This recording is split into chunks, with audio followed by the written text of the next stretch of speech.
हिंदू रक्षक म्हणून घेणारी ही जी भाजप आहे आणि धर्मनिरपेक्ष म्हणून घेणारी काँग्रेस आहे. आता ह्या दोन्ही पक्षांना छत्रपती शिवाजी महाराजांचा फायदा होतो. म्हणून दोन्ही पक्ष काँग्रेस आणि भाजप आपापल्या परीने छत्रपती शिवाजी महाराजांचा उपयोग करून राजकीय फायदा घेण्यामध्ये हे दोन्ही पक्ष अग्रेसर आहेत.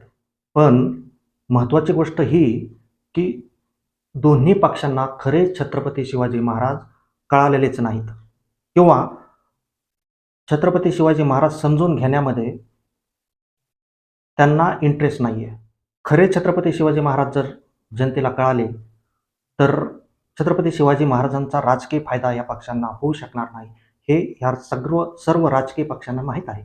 कारण छत्रपती शिवाजी महाराजांनी धर्माचा उपयोग कोणावरती अन्याय करण्यासाठी नाही केला किंवा हिंदू मुस्लिम जनतेमध्ये द्वेष पसरवणे यासाठी धर्माचा कधी उपयोग नाही केला.